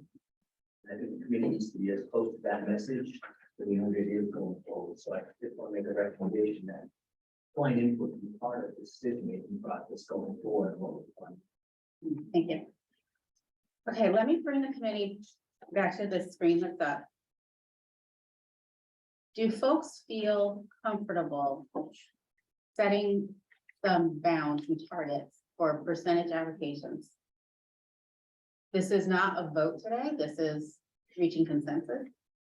We're not voting until August, and you'll have more information between now and August to inform that vote. Do you feel comfortable now moving into how we may want to tweak this? We heard several things. We heard, we don't really have a whole lot of new information. I mean, we should leave the percentages the way they were in the last year. We heard maybe we should be putting more toward prevention. We heard multiple voices in support of the municipal innovation fund. We also heard voices in support of having sufficient staffing to administer the dollars. Are there any specific recommendations for changing these number percentages in the far right column with allocations?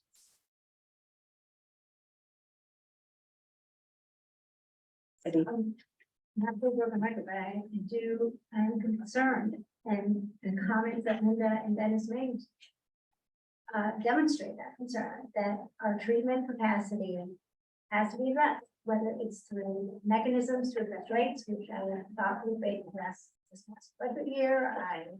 Maybe there's more information that can be provided regarding the reimbursement issue. And if there's additional measures we can take to address that.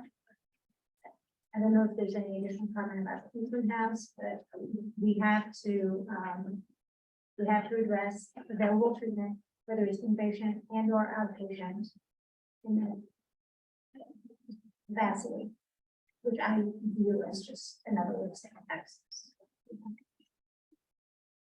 Are you saying you want to see a higher percentage in the treatment category?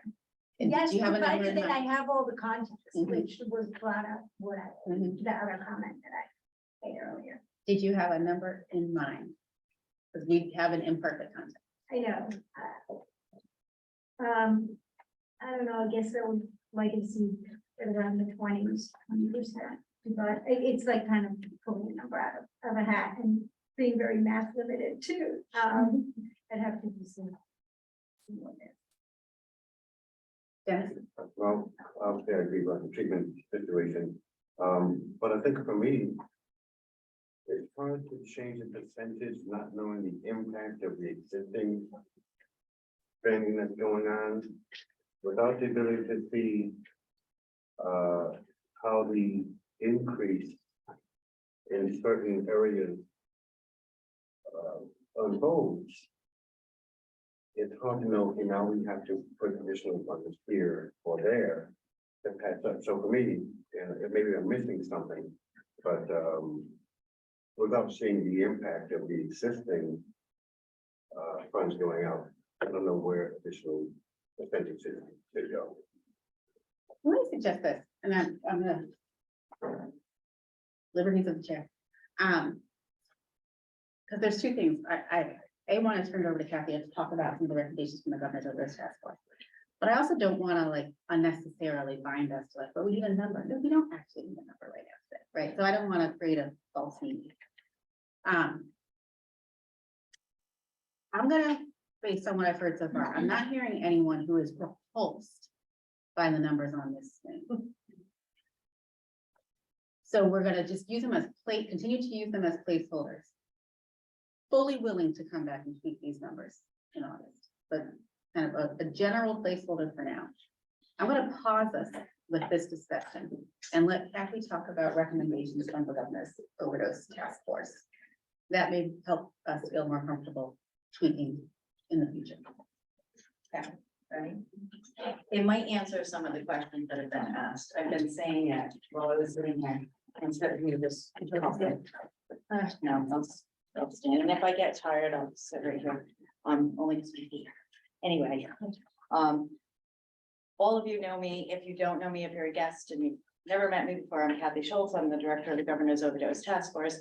So I'm going to just go through some recommendations. First, I want to level set us because thank you for reminding us about our strategies for the Governor's Task Force, which I want to just remind everybody that it is the Governor's Overdose Task Force, but it is actually the central place for all overdose for the state. It is where we started the action plan way back in the day when it started, right? When we started to see increases in overdoses. And I'm going to read this verbatim, which what we decided with our partnerships with the Department of Health and BHDH and with our Prevent Overdose RI team. This is actually what our goal is right now. is to end the overdose crisis, to ensure racial equity is embedded across all pillars, change lives, uplift community voices, use data to drive change, and build connections to care. So just to level set that part of it, as far as coming from the state strategies or the governor's overdose task force. The next slide is just a reminder of the strategic framework development. This strategic framework development was something when I came into this position, this very new position that I'm still figuring out what it is. I heard from, leadership, I heard from the community that basically we need to align everything. We need to align governance, coordination, and reporting. We need to align the data, the approach, the measurement, the measurement, refresh, and consolidation. And we need to align in stewardship of investments. So that's all of the stuff we were kind of talking about with evaluation. And I think we kind of have an understanding that we're getting there. We as the state, as well as looking at our community partners contracts and really coming together and being able to align everything so that we can look at the investments and we can show that there are measures of success. We do have some data. We do have some metrics that have been in play for many, many years that can show some of those impacts. So it's not like we don't have anything. I just think with the increased investments and also aligning all of our federal, state, all the funding across all the work we did. I'm not going to go through this whole thing. This is just a reminder. It's in your packet. These are basically all of our strategies. And most, if not all of these strategies kind of either have a work group attached to it or they're broken up into 2 or 3 work groups. So, again, this is just a visual of the strategic alignment. It kept me busy for a couple of months. For those of you who helped, these are the 1, 2, 3, 4 documents that I put together. They're about 20 pages a piece. I deduplicated and I consolidated, then deduplicated, and then we had a process and we brought it out to our state agencies, our community partners, and we all came up with the strategies that were on the slide before that. Next slide. And then this is this was what you all did last year. You can read this yourselves. This is going to remind you of what Marty, James, the team was even smaller last year when the money came, and this is the process that was taken to be able to make the decisions for 2023 and 2024. Next slide. And this similarly, it's a little bit different because we have a little bit more staff. We have had more time. This is the process that we took to get us to these recommendations. Last month here, well, the month before that, we had a community conversation, was that last larger group of people, the task force itself that provided some input in the breakout sessions, but behind the scenes, our state agency co-chairs, I have 2 sitting over here. If I missed anybody, I'm sorry, there's probably some sitting here, but the state community co-chairs, as well as the community co-chairs, they came together and they took a couple of months to have a lot of discussion within their work groups. And then we went to the task force with that information and we tried to gather even more places that we missed. An example, I'm sorry, I always say you, Senator Miller, but Senator Miller was reading my mind and he said, we need money now for subsidies for people who are getting out of the, DOC, or they need housing, or they're getting out of treatment. And that was added to some of these recommendations. And then this is the EOHHS staff compiled all funding recommendations. So this is part of the process of Team Kathy and Marty and Gianna kind of came together and we crosswalked all of those recommendations. And what we did was because we heard from leadership, we heard from the community, and in order to evaluate this, we need to make sure that it aligns. It has to align with the strategies and the activities, and we did that. And we went through all of the recommendations and also looked at the budgets to see if there's any funding, like funding that's ending. And like maybe that wasn't a recommendation that was put in there, but we know it's really important because we are listening to you, we're listening to the task force, and the 3 or 4 peer meetings that I'm in about roars and increases in overdoses each week. And so I'm going to start off with racial equity. I'm gonna go through these very quickly. I'm not gonna stay on every single slide because it's a lot. You have it in your packets. And you can review this and help yourselves to determine, but I'm gonna give some key factors. So here for the racial equity work group, this is the recommendations that they came up with, and you will see first one column is strategies. That's where we align the strategy, the governor's task force recommendations to OSAC, and then sustainability. As I said in the slide before, I might not have read it verbatim, it was either sustain or it was sustain and expand the current investment, or it was new. For racial equity, there were 3 actual requests that were put into their recommendations, but because 2 of those requests fit into other pillars, and the strategy is to ensure that racial equity conversation is being embedded across all pillars. We want to do more than just have a conversation about it, though. We want to put it into action, and that's what's come from the recommendations from the racial equity group and the racial equity action plan, that we embedded it into those areas. And you will see that. I'll point it out. Next slide, please. So the first pillar that we looked at was social determinants of health. We had a lot of discussion about housing. I think I kind of explained where some of that is. It may say housing, but it's actually some of the activities that bring people to the point where they can actually either get into housing, sustain housing, or actually have the basic needs that they need to improve their lives. Then we have basic needs on here. We have the continue to support our nonprofit capacity building and technical assistance with a racial equity focus. This is the Rhode Island Foundation.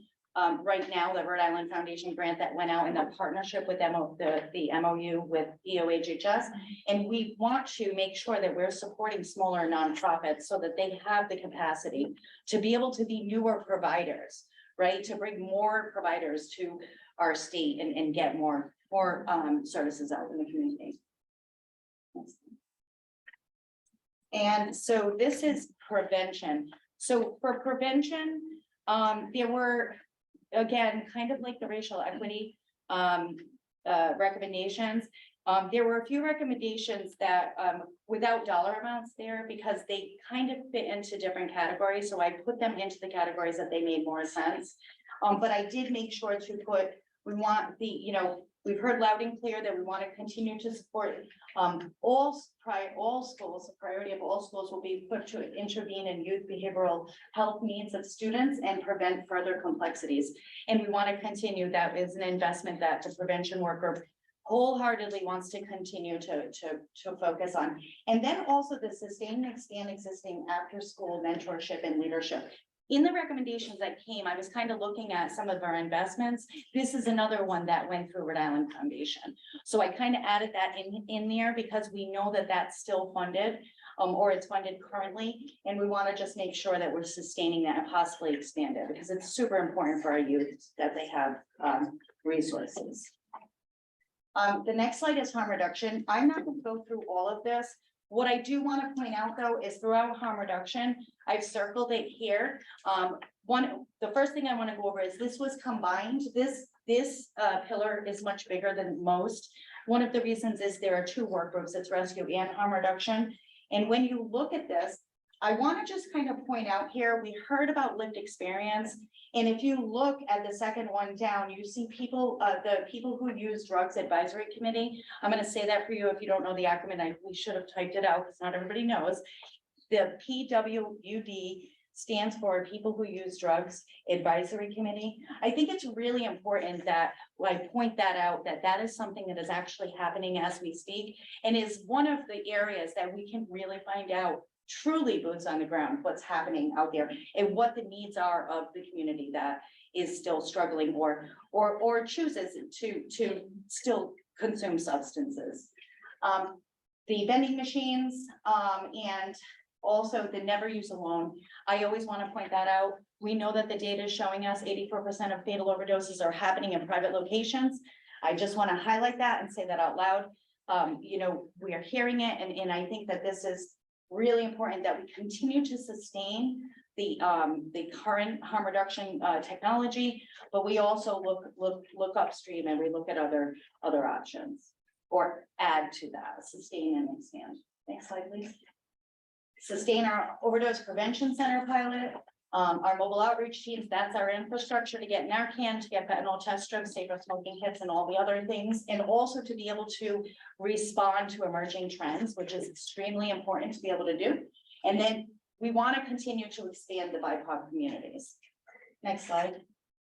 Now on the treatment side, we heard a lot about treatment. There is a lot in treatment. And as you can see, the only one that is technically new but not new, but we put it in a new category, is the investment in treatment for stimulant use disorder with a focus on people in the BIPOC community, including uninsured and undocumented.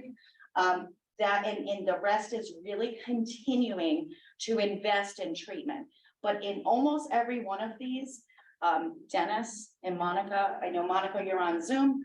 Thank you. I had a little conversation with you all yesterday. We did make the edits and we embedded that very much so in here.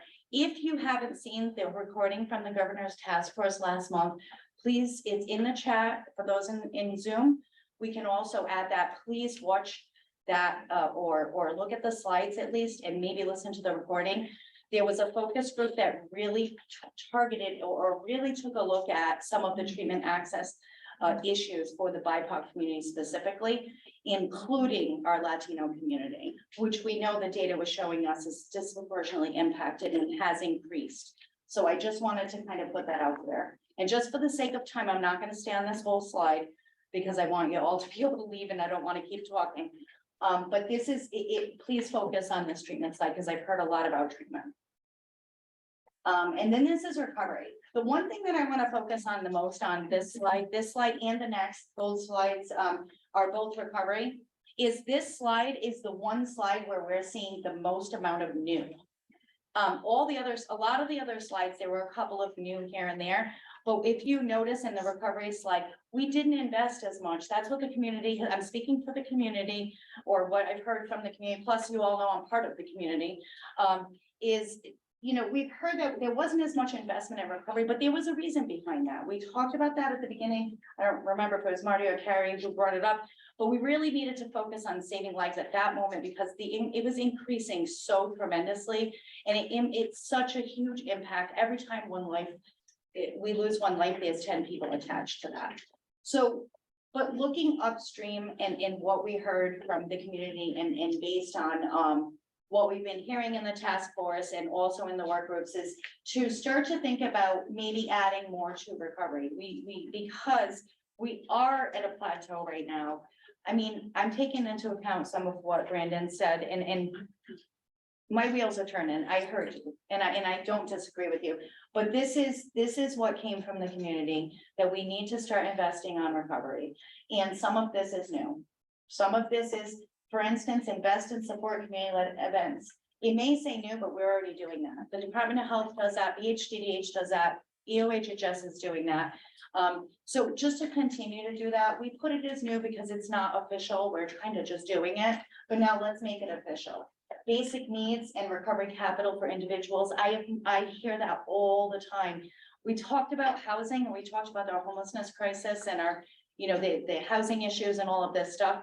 Guess what? The people that are outside in the encampments, they actually have basic needs. So that's something that we see here, but we're also seeing in social determinants of health pillar as an investment. That's a need. I'm hearing that loud and clear from the community. And oral health, they came and presented to us. That's another area that I remember, I thought years ago it was in the strategic plan, but we're putting it back again because we're hearing it and Dr. Z did such a good job. And it is super important for people's self-esteem and to get jobs and all of those things. Next slide, please. And then here we have invest in the family care specialist workforce trainings.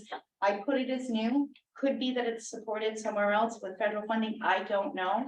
But we put it as new because under settlement stewardship, it is not being funded in the budgets that I see. But that is something that we've heard from the family task force, specifically from the co-chair, the community co-chair of the family task force, Lori McDougall. She said loud and clear that this is what she's always wanted. She's kind of been the one-man show and she's kind of begging to let's train more peers to be family members who can provide the same type of support as a CPRS provides. And we have communications. Again, Dennis and Monica, thank you very much for that input. We specifically put some language in there embedding racial equity and targeting stimulant users. Translations to ensure effective linguistic messaging, absolutely important. We must do that. It's our responsibility to make sure that all that messaging is translated so that we can get the messages out to communities that may not speak English. And then graphic design, printing and mailing. And data. So I'm not going to read this whole thing. You can all read this. Data is super important. We talked about evaluation. We can't do evaluation if we don't have data. I mean, I don't mean to be blunt about it, but it's the truth. Real, and we know that the Department of Health really provides a lot of, they have an entire surveillance system for overdose data. And in order for them to sustain that, they have some reduction in some funding, federal funding, and I hope that's okay to say out loud, but they've had some reduction in federal funding. And we have made a commitment to make sure that we're disaggregating all data by race and ethnicity. Another one of the recommendations that came from the racial equity work group is to make sure that we are disaggregating all data by race and ethnicity. And then the overdose fatality review, you can read this for yourself. And if you're interested, you can look at the law that is already, there's already a bill that has passed on this. And this is another area that is crucial, and it's very important to be able to look deeper into why are people dying of fatal overdoses? Did they touch the system? And also having the family outreach project, which was just enacted in 2023. And then we have a couple of newer asks that you can take a look at a little bit. And if you have any questions, you can reach out anytime. I don't know if I can answer them, but you can reach out and I might be able to help you with that. And finally, I think this is the last slide because I stopped looking at my slides. Marty kind of talked a little bit about some of the staffing and thinking about evaluation support, because we know that we have to be able to measure to make decisions.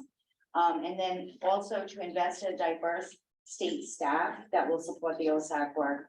When we say diverse, we really want the people. I get personal, but that's just the way I roll. And people love me for it or you don't, but it's okay. The reality is that I work for the state and I never thought in a million years I would. 25 years ago, I tried to apply for the state and I actually couldn't get a job because of my criminal background check. So I want to give kudos to the state and anybody who's actually sitting here who supports somebody who is formerly incarcerated, actually working in the state and in a leadership position. So I would love to have more of people like me and more also of people who are disproportionately impacted, even more so, because I would step aside and say, I think that person should be sitting in my seat because we want to represent the people who are impacted. And I think that is a super important investment, not just for the state. That's a general statement. I just want to say that out loud.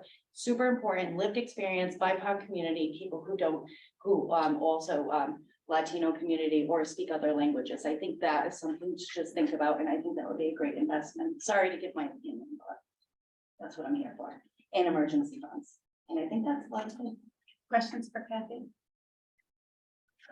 Just a quick question.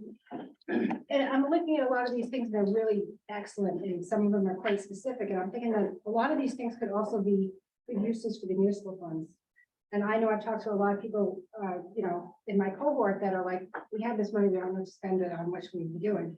I'm wondering if there's anything for the task force, anyway, for the task force to, in a very positive way, maybe provide some ideas to the municipalities, like, we're not telling you what to do, but here are some specific actions that you might want to address with the municipal money. We could absolutely go through this and sort of identify where we think either there could be braiding of funding together that put together would be even more effective, or places where municipalities working together on their own, just municipal work on this would work. So yeah, we can absolutely. Yes. Any others? So here's my one. Yeah, I just have to say, Kathy, like so many of us focus on one of these issues with, including myself, daily. That you've given us like the whole picture, the complete picture of the entire crisis and its response, which is incredibly challenging. So I just wanted to appreciate all of this work, and it's given me a lot to think about because these recommendations are from the community and are the people that actually need to implement the interventions that get funded. So thank you. And yeah, so many challenges to make these decisions, Carrie, now. I know. So here's my charge of the committee, my ask of you. This is a critical document. And the slides from today are critical. My ask of you is that you take these two home and you go through the slides that Kathy just went over at your own pace. And read through the specific recommendations from the task force. The recommendations will exceed the monies available. And that's okay. But please go through and at least get comfortable with your own, familiarity with the recommendation. So that when we come back next month, we're starting off with that exposure to guide our discussion. Okay? And, we're happy to, we don't want to fill trees, but we'll fill a tree for you. But hang on to these, study them. And shoot us questions in the interim of like, I don't understand this need, or if you could present this information in a slightly different way, I'd understand it better, like shoot that back to us.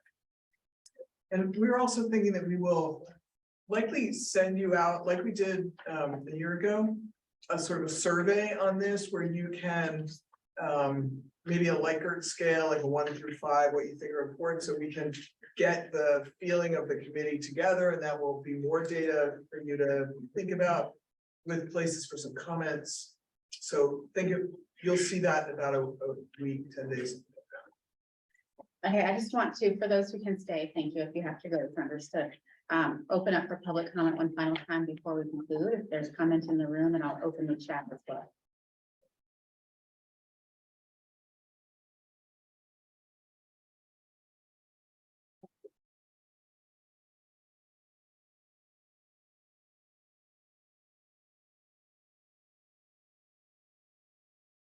Missed the comment about hard to hear some of what was being said in the room. I apologize.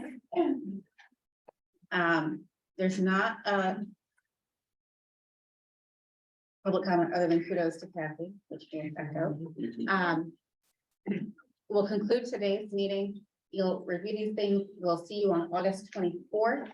We'll check in with you beforehand to just make sure we're going to have a quorum for the meeting. I know August is a prime time for vacation, so we'll check in again.